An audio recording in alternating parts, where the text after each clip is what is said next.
The government unfortunately gave a license for the traders to charge any amount that they wanted. It was very clearly stated that it is not going to have any type of price control. In that situation, the price of food in particular, the food inflation has been very high. It's over 30%, while the general inflation is over 20%. Now, in this situation, the people who have either daily incomes which are now uncertain, people who had jobs either had their pay cuts or even had to leave their jobs. Vegetables which people need in say Colombo or in the urban areas, say from Nuvarelia, they are bought by traders and sold not here but in the Dabula market. Now, their traders may have their markup and then they sell in the Manning market in Colombo.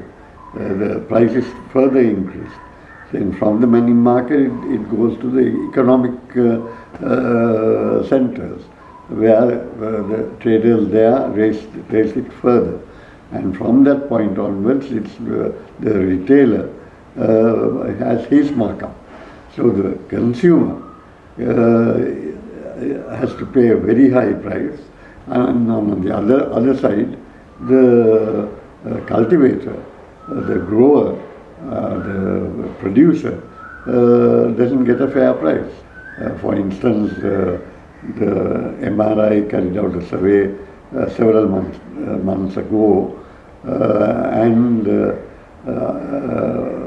found that more than 60% of families were living below the poverty line. That is to say, they are not having sufficient income for getting even the basic essentials. So in this situation, the malnutrition also has started increasing, and it has gone up to 18.3%. And that is, to put it in simple terms, it means if you take 5 children, one of them is suffering from malnutrition. Not only their physical development, their mental development is seriously affected. So that the future generation is also going to suffer. Our reserves, which used to be between 7 and 8 billion dollars, US dollars, has fallen to around 50 million or even less. The most recent reports are that it's coming down practically to zero. The debt, which was a few months ago at US dollars 52 billion, has now gone up very much more. No one gives a straight answer to how much it is. We are in an extremely severe crisis, the most severe crisis that we have experienced since independence.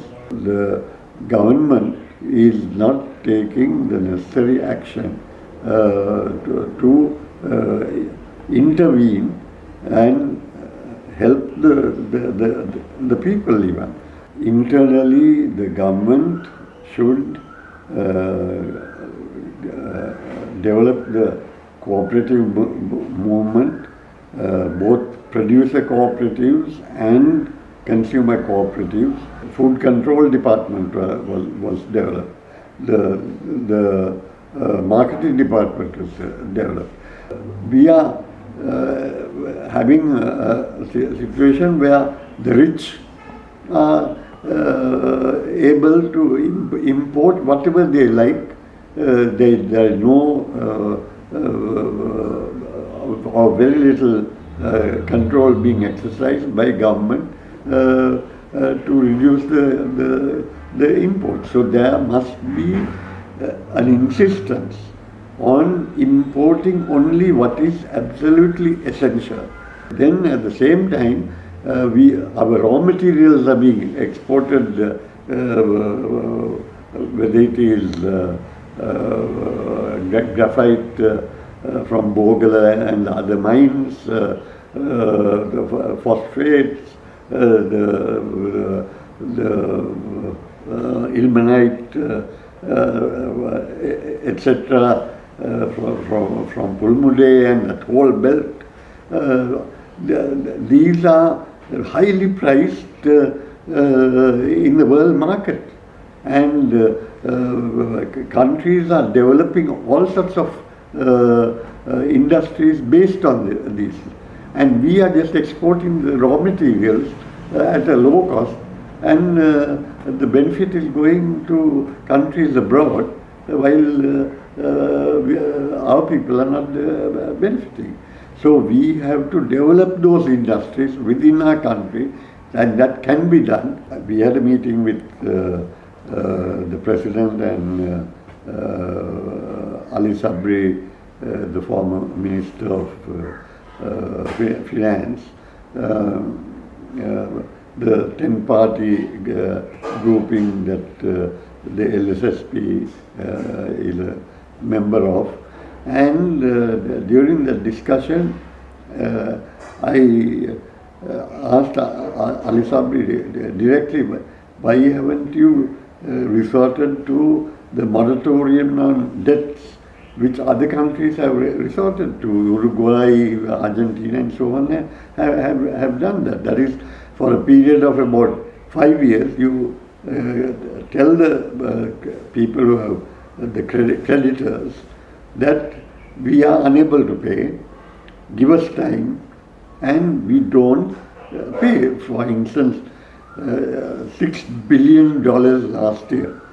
If we get a moratorium for 5 years, means at least $30 billion will be remaining within our country without going out as interest payments.